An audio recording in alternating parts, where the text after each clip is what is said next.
To another done deal. I'm here with Brock Pierce, who has done some very special things in his life, but I want to focus on what we tend to care about the most here, which is the deal making and the investing. And so I'll introduce Brock, and you are the founder and leader of Blockchain Capital. BitChain Capital is available. I'll sell that URL for, I currently own it. And happy to. All right, so Blockchain Capital is an investor in Bitcoin and cryptocurrency technologies. That's an area that you're an expert in. How did you get into cryptocurrency? If you type in Brock Pearson, cryptocurrency, blockchain, Bitcoin, then the whole internet opens up and you see that you're really at the sharp tip of the spear for these kinds of technologies. Well, I think a big part of it is being early. In the world of sort of cryptocurrencies or blockchain technology, if you have been in the business for a year, you're a veteran. It's kind of like the internet days of like 1995. Yeah. I'm a social media ninja. Exactly. Right? I've been doing it for 11 minutes. Exactly. Okay. So it's a big part of it is being early. And I got into the business in the late 90s. You had the emergence of games that were networked or online and persistent in nature, where you had assets that existed. Even though you logged off, you'd come back on and those things still existed there with other people. And so I recognized that digital assets had value, although they were intangible, which is a simple insight. And I think most interesting deals and opportunities come out of identifying a simple insight. And that was, just because something was intangible didn't mean it didn't have value. So I had 2 healths in Doom, and I logged off, and I came on back onto Doom multiplayer or whatever, and those 2 healths were still there. And so then you're the person that goes, those aren't 2 healths that I had left over. That's cryptocurrency. that's cryptocurrency, and it's worth something. Yeah, so it started in games. So I started making a market for digital assets, currencies, and items and things of that nature around the video game space. Initially had that insight and call it 1997, 1998. But I was busy, focused on building another business at the time. And then I came back and revisited that in 2000, 2001. And so I said, let's start buying and selling essentially gold in World of Warcraft or Second Life, and made a market, built that business, took it from 0 to 100 million in revenue in the first few years.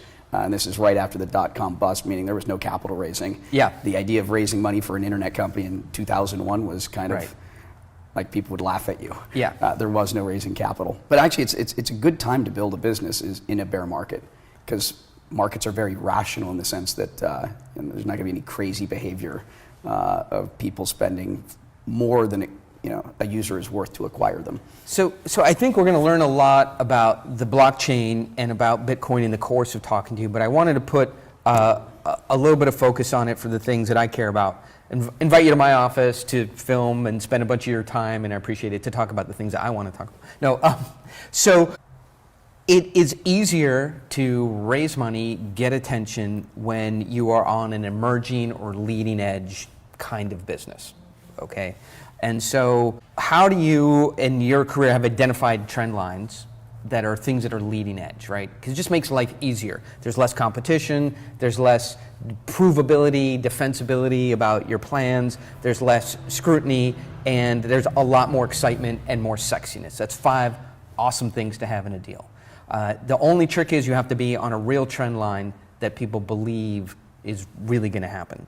So have you set out to identify trend lines, or do they just sort of fall in your lap? Well, earlier in my entrepreneurial career, like a lot of people, you identify through your own life experience a problem or a need, and you go, oh, let me make a business out of that.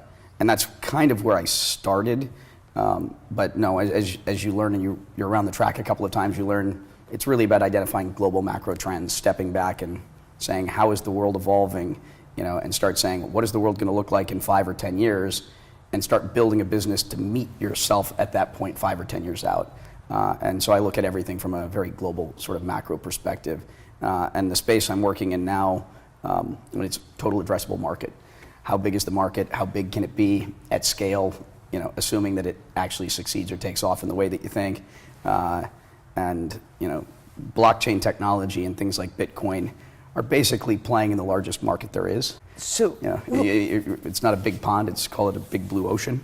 So I'm fascinated by your mind, right? Because it is very has a lot of breadth but depth as well, and you really see you're at the heart of what's happening with money, cryptocurrency, and you're investing in that market, and you're seeing the leading edge of the formation of the next economy.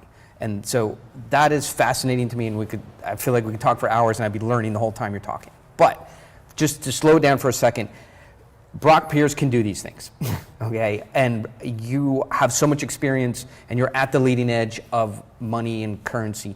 Can Joe Bag of Donuts business guy out there do anything that you do? Are you a super normal, advanced human species that can assess trend lines, deploy capital, understand macro trends? But can a guy running an e-commerce website in Kansas think about trend lines? And I like to think so. Okay. I don't think I'm that special. I don't know. I talked to you for an hour now, and I'm like amazed at the depth and sophistication of your thought process. Well, what I do is I go identify an opportunity, and some people will go, an inch deep and a mile wide. I try to pick a sector where I have some of what I'd call the prerequisite skill sets to be successful. In this area, I had, just through past experiences, some of the necessary skills to be successful in this category. And then I go an inch wide and a mile deep. It's through just dedication and hard work.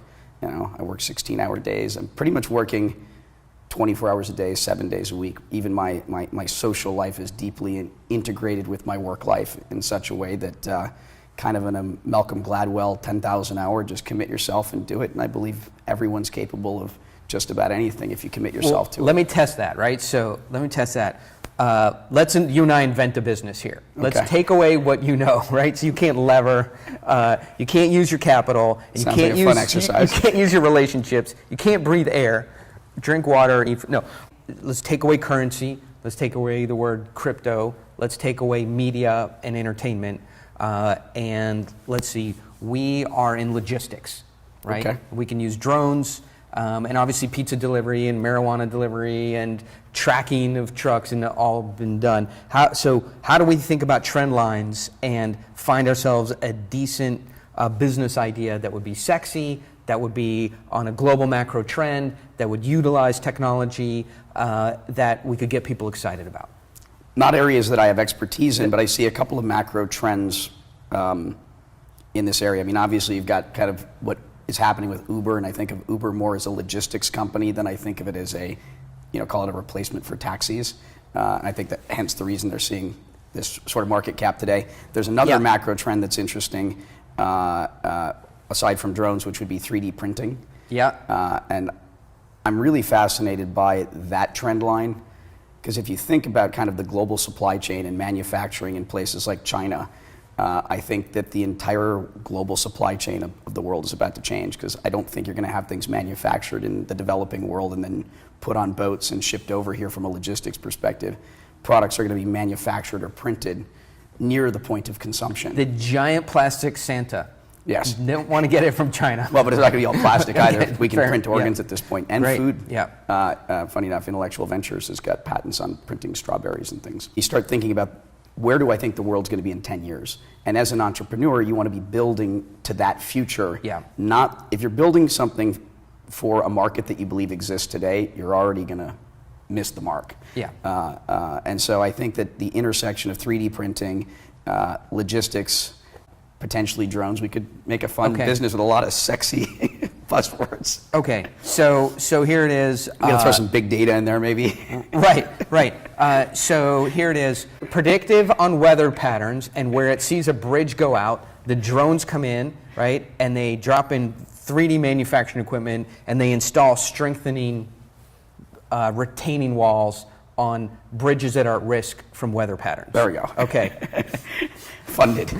All right. Term sheet coming. All right, great. Well, at least, but you look. What I like though is one that I don't know if you use Uber much, but sure.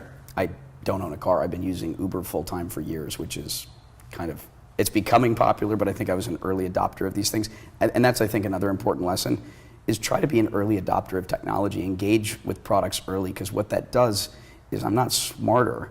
it gives me an advantage of having more information earlier, and I've just had more time to process it than most people. And that's by really tinkering, experimenting with things before everybody else is kind of using it. So this, I love it, because this is inside, like this is deconstructing genius. You have guys who are so successful, you're at the leading edge of your industry, you've got capital, you're investing capital, you're making companies, creating wealth. And Curiosity of mind. Yeah, people going, it's overwhelming, I can't be you, I don't have that experience, the gap is too broad, and I think we're deconstructing how you got there. And Curiosity is a big part of it. Go out, buy things, play with it, and be early, and with that comes insight. All right. Let's talk about the things that you are very knowledgeable about. So the cryptocurrency, the Bitcoin ecosystem, and the registration chain. So tell us why you're investing in that, why it's not going to be a sidebar novelty, and these technologies are going to become important to how we all do business. I think there's been, call it, 3 fundamentally disruptive technologies created during, call it, our lifetimes. The first being the semiconductor or the computer.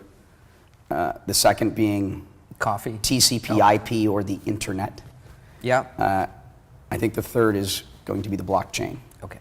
And when I say fundamentally disruptive, I mean to the point that every business and every human being on the planet's lives are going to be materially impacted and disrupted. Okay. At a foundational level, meaning everything is going to change as a result of this technology. Let's go through this easily. I, again, run a website that sells barbecue equipment out of Kansas. I have a warehouse. I get this stuff from China and Europe or whatever. I have a website that catalogs it. You click PayPal, put in a box, and ship it. How is this business going to be impacted by some of the technologies? Well, it's going to be impacted in a number of ways. Let me just maybe give you the basis of the kernel of what the technology is. The internet is made possible because of a protocol called TCP/IP that just made transferring information fast and efficient. The blockchain is a protocol for the management of assets. It's just a ledger. But what it does is it allows you to manage and transfer title or assets really fast, really inexpensively, and highly securely. And it's something that the internet can't do. For the last 30 or 40 years, we have been trying to figure out how to do this on the internet, but TCP/IP as a protocol is not capable. We live in a world that's still built on paper. Financial transactions or settlement takes, typically we run on a thing called T+3. When money is being transferred from bank to bank, it takes 3 days. When you want to transfer, when you buy a car, you're still getting a pink slip. You're getting a piece of paper. When houses still run on titles, the stock market and the DTC, you still have all this paperwork in the background. I believe that we're moving into an area, the death of paper. And when you move away from paper and you start to use technology to do these things, everything's going to be faster and cheaper. So different than the internet, because that was it changed human behavior from a consumer perspective. A lot of the blockchain sort of impact is going to be more kind of back office. But from a logistics perspective, all of your assets are going to be titled in a system that's much better than, call it, whatever software you're likely using today, because you're using a distributed system, which will make it cheaper. And it titles that asset in a token so that you can transfer things very efficiently. From a payments perspective, you're going to get your money faster, your fees are going to be lower, and kind of across your entire business, you're going to see a lot of optimization as a result of this technology. If you think about the history of money, you can't send money on the internet, and you can't own money on the internet. The way that works is you have a trusted counterparty or an intermediary that is holding that asset in custody for you, right, and maintaining a ledger for your benefit, where you're the beneficiary. You can now actually put an asset on the internet without any intermediaries. What Bitcoin solved, so think of blockchain as being the operating system, think of Bitcoin as being the first application. And now there's going to be an infinite number of applications. Any asset can reside there.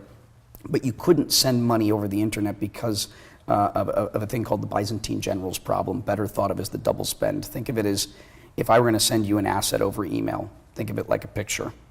When you receive that email, how do you know I didn't keep a copy for myself or send it to 8 Right. other people simultaneously? That's right. I saw this in True Detective. From a technology perspective, this is actually, in computer science for 30 years, everyone's been trying to solve this problem. What's and it called? It's best thought of as the double spend. The double spend, right. And so what Bitcoin did is it solved this incredibly complicated computer science problem, and as a result of that, the world around us is about to change. So from my perspective, I feel like I'm sitting in 1994 again. Yeah. And it was one of those, like, because I was young. I was 14, and I got after kind of the internet 1.0 bubble. I was in it, Yeah. to win it in kind of a big way at a young age. But it's those, I wish I would have been born 10 years earlier. I wish I had a little bit more Yeah. life experience. Yeah. Because I'm never going to see a market opportunity this big again, where the whole world is about to get re-architected.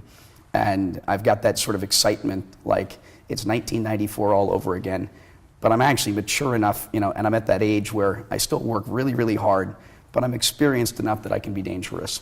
Well, I'm not going to bet against you, having spent some time with you. So I do think that once you wrap your intellect around something, that you are going to be right. The major difficulties that this trend is going to take out of business today, from an average business looking out at their daily problems. One is fees, right? One is another security. Third is trusted trade partners. So how does it, and I work in finance. So how does the blockchain solve some of these, these real business problems? Well, it's going to eliminate the need for trust. I call the blockchain the internet of value, or in some cases the internet of trust, because it becomes trustless. Okay. It eliminates the need for trust, and that's at its core what the technology does. It's just a big distributed ledger. Think of it like an Excel file that's being maintained and updated and managed over, call it, millions of computers around the world. So how is it not, in terms of trust, how is it not hackable? Why is it safe? How does, I'm running a business, again, go to my barbecue distribution business. I've got $1 million in reserves, in cash reserves, which I run my business. It's also sort of mine because I'm the owner of the business. How do I trust the blockchain with my $1 million? That I don't log in one day and I'm Sandra Bullock in the net and it's just blinking and goes zero. Well, that's historically been a risk, and anyone that's probably read about this has probably seen some headlines that would give you the impression that it might not be safe, and that's because the technology is just early. So again, if you think of the internet as an analogy of TCP/IP, the internet wasn't useful until some basic infrastructure was built, and that's largely what I'm financing today, is what I'd call, we're financing the building of the bridges, the roads, and the tunnels. That infrastructure layer that makes it useful. The internet wasn't useful until you had a browser, right, and an email client and DNS and things like search. I think you mean kittens weren't useful Yeah. until you had browser and DNS and search and HTML5. Right. Yeah. Okay. And so we're basically building out that infrastructure so that any member, think of the least technologically savvy member of your family should be able to use this with complete comfort and have no risk of sort of loss. So what are the holes in it that we're fixing? Why isn't it complete today? Largely because it takes time. Because this is a system where money is involved at scale, it takes time for people to trust a technology like this. You want to see that it's been live and in the wild for a while. Yeah. You don't want to trust your money to a prototype. You want to trust your money to a system that's been battle tested. So maybe a metaphor is robots, right? So robots first appeared in the factory where they're, and it welds and it goes, okay, it can do that single job pretty well. You're not going to have it doing open heart surgery or brain surgery Right. on you until you've seen these things in Right. other environments for a while. Yeah, so there's Right. that piece of it. Then you need capital formation. So the industry's taken in about $1 billion of venture capital and angel money over the course of the last 15 months, which is more than 1996 internet. But in 1996 internet, it cost $5 million to build a basic e-commerce business. Now with open source software and AWS type services and you've got all of these things, the world has changed. You can build a business with 50 grand. So this $1 billion of capital is being deployed to develop those bridges, roads, and tunnels. Acting like 10 billion. Yeah, but it takes 1 or 2 or 3 years for that capital to be deployed and turned into products and services. So over the next 1, 2, or 3 years, you're going to see some pretty incredible infrastructure, come out of this that will be the foundational layer So, but today there are uses for the blockchain, and you're seeing that sort of very specific welding robot. It's doing some specific tasks. And What is that- it doing well? So the most basic of things that people are seeing is a transport layer for the movement of money. If you think about money remittance, money remittance is what Western Union or MoneyGram does. It's where if someone here in California, for example, wants to send money back home to Mexico, that industry is called the money remittance industry. Sure. It's about a $550 billion a year industry. The Western Unions of the world are making about 55 billion of revenue, so about 10%. Yeah. But those fees are actually very, very high for small transactions. So you might be spending 20 or 30% to send that money back home to Mexico. And it's expensive to do so from a compliance perspective, and just moving money across borders is difficult. The financial system is not interoperable. Think of it like as power plugs. You got 110 and you got 220 and you got all these different adapters, and the world's financial system is very similar. It's very archaic. It was designed it was designed for a world of paper. Yeah, And we've basically it wasn't designed. it wasn't really designed, not well. It's because things just kind of evolve into what they are. And so I think the best and most interesting use case today is that it takes a couple of days to send money. It's very expensive. You can now send money from here to there instantaneously and at very, very low fees. And so that's a use case that's very real today, and that's where most of the growth in the industry is coming today. Because as a transport layer to move money across borders, it's really fast and it's really cheap. So if I'm on the other side in Mexico or Central America, who's there to actually deploy cash? So we just recently invested in a company that's doing this, but not in a way where you'll ever know. So I think for the next 12 to 24 months, the growth of Bitcoin specifically, not necessarily blockchain, is as a transport layer to move money, but where the consumer doesn't know. So the person sending money from here to Mexico doesn't care how it gets there. I just care that it gets there fast and cheap. Right. And so there's a company that just won the Launch Festival. I don't know if you follow Jason Calacanis' thing, but it's a company called Abra, A-B-R-A. It's a fintech entrepreneur, Bill Barheit, very experienced guy. And when he won the Launch Festival, he didn't mention the word Bitcoin or blockchain once in his entire pitch. Because that's the plumbing. It's just how he moves the money. It's not necessarily something that you, the consumer, needs to know. And we're also seeing some interesting progress in that area for businesses as well, not just consumers.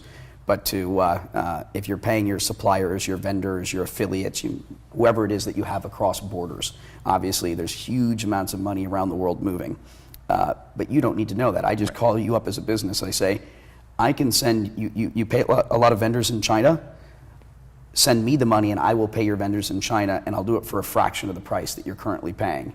And your vendors will give you better deals because they're going to get their money faster. Yeah. But you don't need to know how I do it. As a transport layer to move money across borders, there is no better technology in the world today. And it's right there. The use case is real. And anyone that gets on that bandwagon benefits immediately. Now, some of the other areas where it's less useful, but obviously has long-term interesting implications, would be around payments, merchant processing, things of that nature. Credit cards are charging, PayPal is charging, call it, if you're an internet company, call it 4 to 7%, because you're not taking into consideration, there's the fees, but you also then have all the customer service costs associated with dealing with it. You've got, fraud detection systems, you got fraud, you got chargebacks. When you look at your all-in costs of processing payments, it's more like, 10%. it's upwards of 10%. Yeah. This technology brings it down to basis points. At the highest end, you're looking at 1% all in. And if you're a company that actually is selling a physical product where you've got a cost of goods, you're not selling software or virtual stuff, your margins might only be 20%. Yeah, you care about margin. That incremental savings literally can move the needle in a way that's really material. If you're selling software where you have a one-time cost to build it, okay, maybe that not as much. But anyone selling physical products, it's a huge deal. That margin, expansion, can double or triple the profitability of your business. What's wrong with this statement? The core technology is sound and stands up to all types of known stress testing and doesn't have mathematical, physical, or business sense failures in the core technology. As it starts to be deployed in these different use cases, human beings become involved and failed systems get put on a core technology which is otherwise sound. And that is the things that we're starting to fix today, is the infrastructure of how humans, with their foibles, flaws, and Yeah, we're trying to make it human-proof. illegal, loud greediness cannot weaken the usability of the core technology. Am I anywhere? Couldn't have said it better. Okay. What I'd like to do then is let that thought sink in. And so if I want to start learning more about, in my business, or this trend line of the blockchain, where should I start from having seen us talking? Where should I go if I'm watching this and I want to learn a lot more about this fast? Well, I mean, I think it's because it's a short read, the genesis of all of this. It's worth reading the original Satoshi white paper. It's not long, and it will help you understand the foundational layer of what this technology is. Beyond that, I mean, wow, there's so much content. And Adam Smith's Wealth of Nations, Guns and Steel.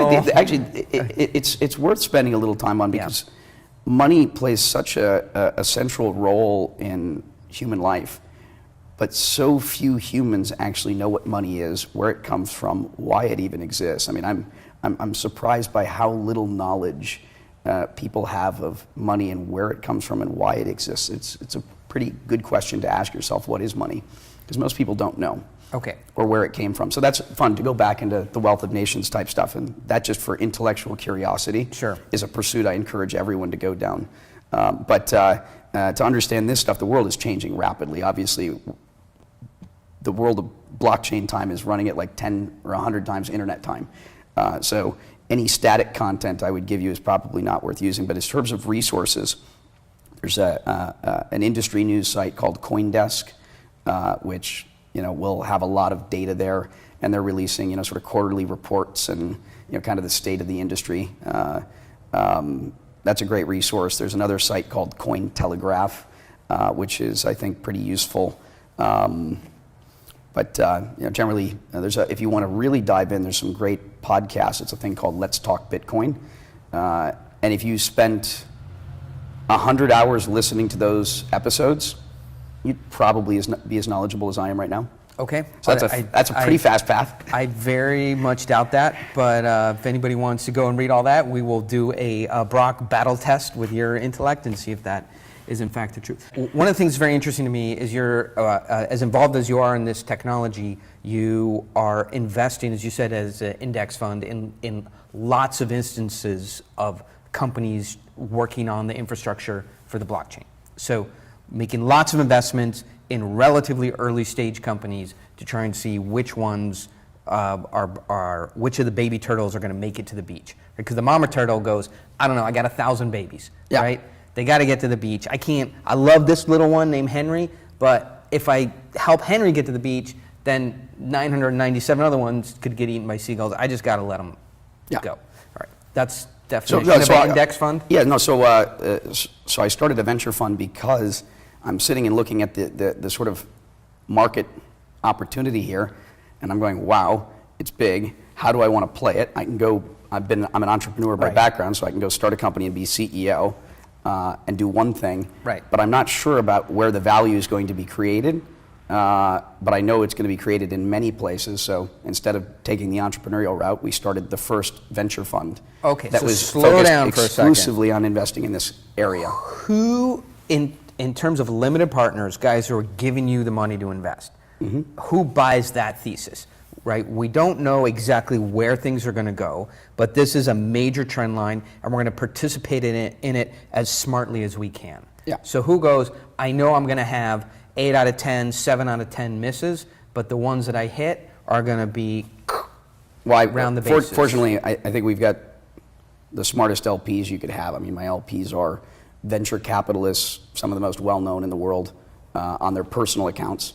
Basically, they're going, I know something big is going on here, and this is a way for me to be smarter. So what I'm hearing let's is give Brock some money. Institutions don't really bite on that. Hey, today it's a little early. So it's too early. VCs. So it's bankers from the top banks. Sure. But on their personal accounts, It's I've got 15 or 16 Bitcoin CEOs as LPs. So as the entrepreneurs, it's a way of getting diversification.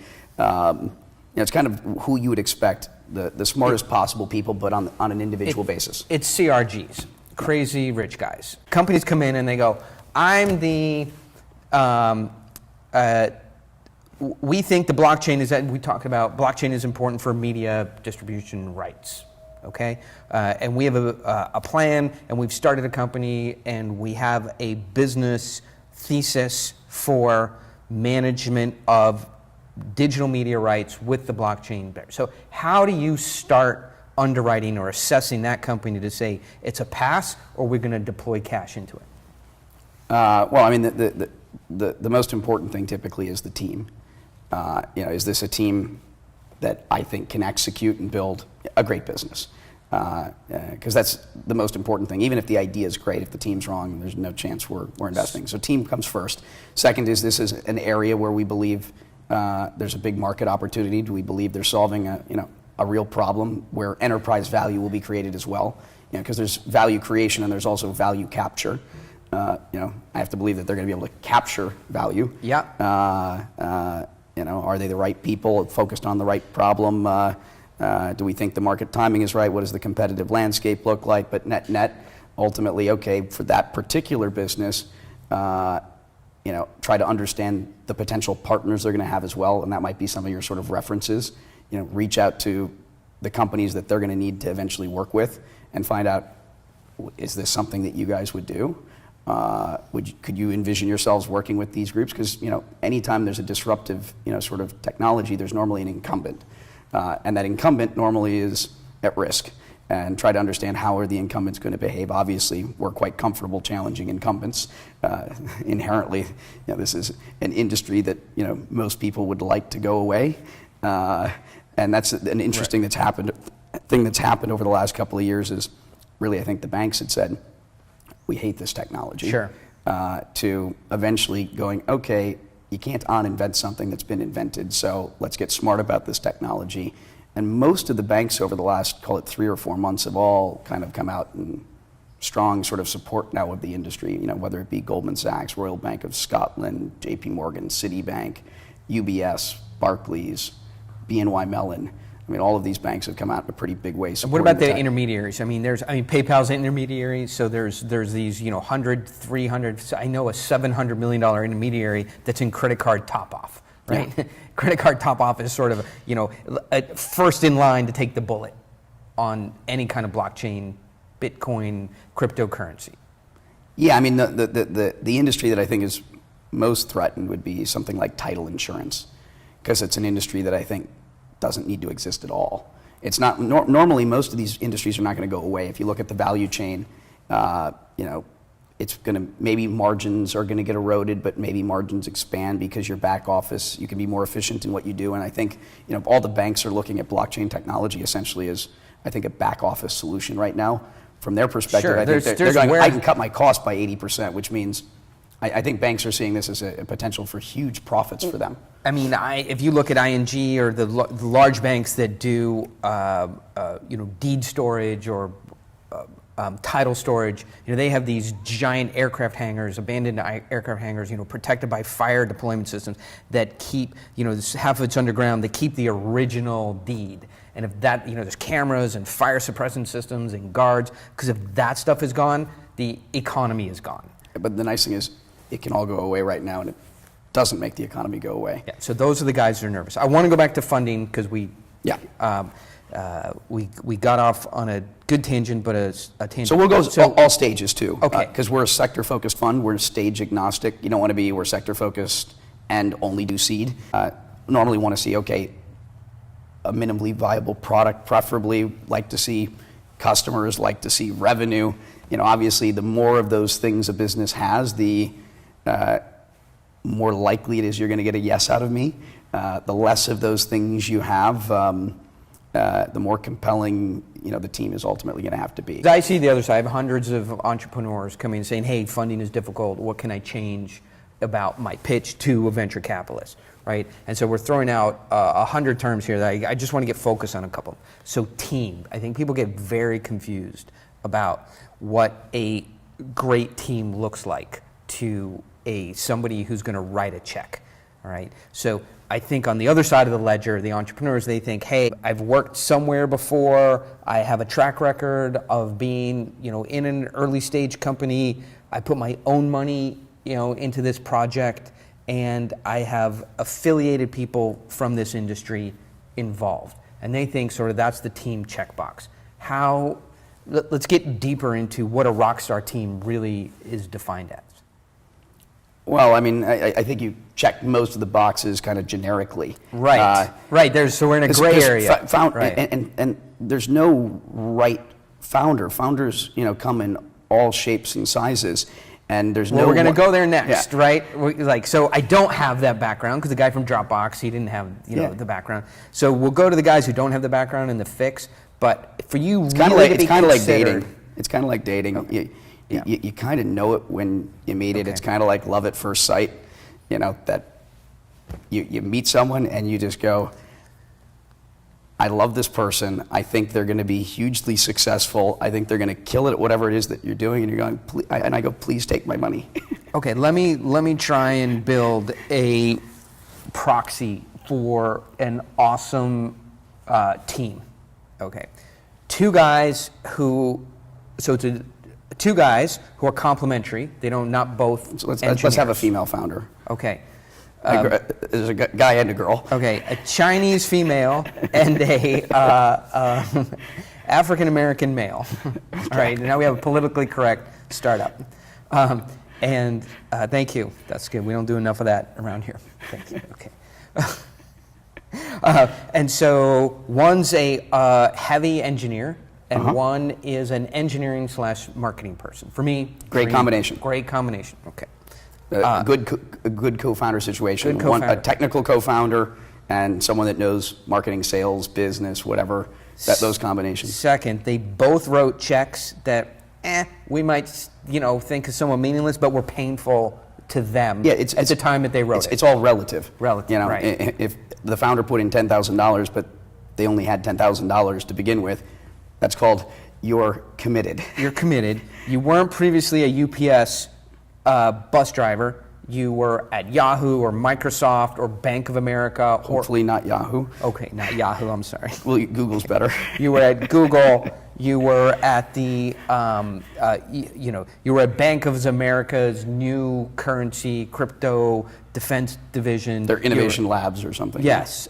You were somewhere that you left, right, on purpose to go do this. So this was not a step up, right? So UPS driver to cryptocurrency founder. This was a potential step down. You weren't unemployed and made a job for yourself. You left Thank you. a high-paying gig. That's what I was trying to say. And probably had more opportunity going down that path, and you've decided to take the plunge and jump off the cliff, and I want to ride with you. Yes, you've taken a big risk. You want to spend the money on engineering and building stuff, not sales and marketing. Not necessarily. Okay. Sales and marketing is okay if it's not like I just have a marketing budget and here let me say, oh, we have $500,000, scheduled for sales and marketing. No, it's when it's direct response type sales and marketing. If I can buy a user for $1 and I know they're going to generate $3 in revenue. Sure. That type of marketing, it's called, Yes, all day long. pour gas on fire as long as possible. Well, how about this? Your org, when Make I look as big at as possible. When I look at the hires you want to make, it's building stuff heavy and not selling stuff heavy. Preferably, Okay. Yeah. And let's see. The last again, thing is sales depends on what it is. I mean, if it's an enterprise sales product and you're selling into banks, and there are exceptions to that. And then for me, this is one, but there's other people that aren't me. You might view it differently. Sort of integrity. This is the intangible that you were talking about. Hugely you important. Like them. You got to trust them. As an investor in an early stage company, you're most likely going to lose all your money to begin with. Let's take that. And that's assuming that you're investing in people of high integrity and X, Y, and Z. You're still most likely going to lose all your money. When you add the element of, non-trustworthy or people that don't have integrity or lack morals and ethics, the likelihood of losing your money is probably 100%. Okay. Valuation, right? So I think I see entrepreneurs who are over-obsessed on valuation, And I see guys who just want to build the company and, hey, let's get a deal. It will all sort itself out. How do you view companies that are obsessed on valuation at the, at the seed and A stage of financing? I normally see it as inexperienced. Yeah. I'm an entrepreneur first and foremost. I've started lots of companies. So you care about the cap I table. happen to be a venture capitalist because it's my strategy as to how to play the sector, but I'm an entrepreneur. So in my partnership, I look like the operating partner.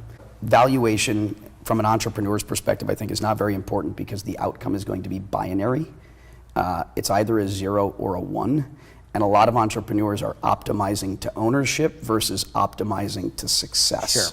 And they'll spend 6 months, shopping a deal, trying to get a slightly better deal when they could have just taken the money and spent that same 6 months building their business. Right.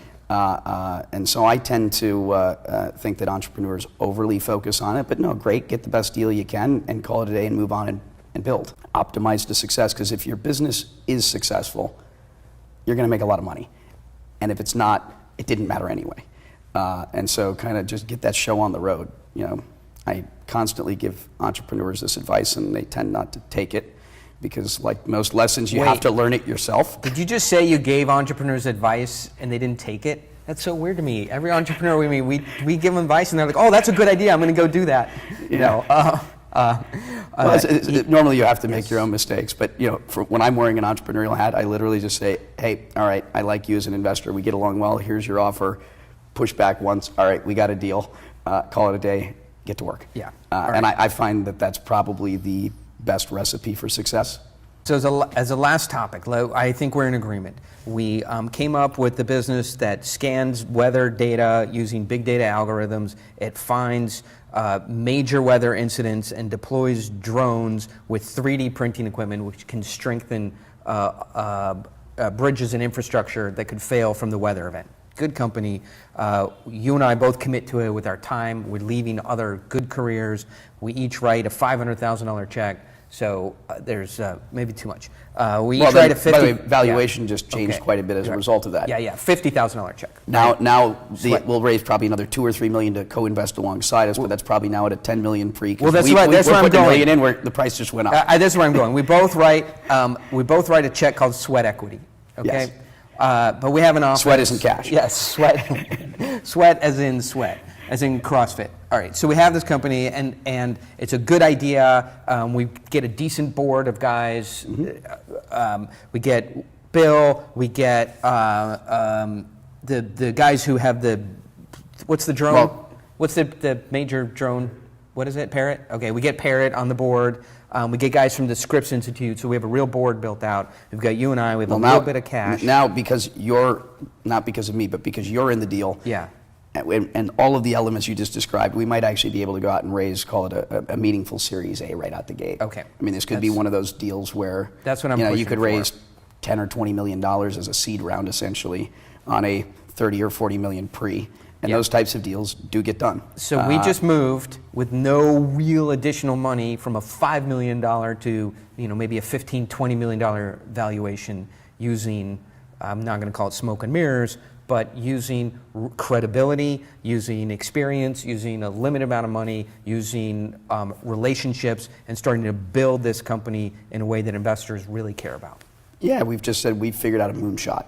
Yeah. We figured out a big market opportunity. If we're right, we're going to kill it, and we're the right people to do it. And if not, same risk as you're going to take on any other early stage deal. All right. But if you construct the right package to say this is either going to be a big unicorn or not, but I believe there may be a unicorn here. Those are the types of deals that could get that kind of financing out the gate. All right, so let me finish up like this. This is really important. As this video goes out in the world, a lot of people are going to watch it. My mom, my sister, maybe someone from your family. I might watch it 15 times just so it looks like it's actually been viewed. So this thing's going to get 20 views, so it's important. I'll design a script, a bot, just to, Yes, given that 20 make myself people look popular. are going to watch this, what would you like I'll be paying people on Mechanical Turk. So we're now up to 50 views. I'll incentivize them with Bitcoins. All right, so we're now up to 75 views of this all-important piece of media. What should we have all these people do that can help and influence your world? Well, I mean, I do sector-focused stuff, so I love interacting with entrepreneurs.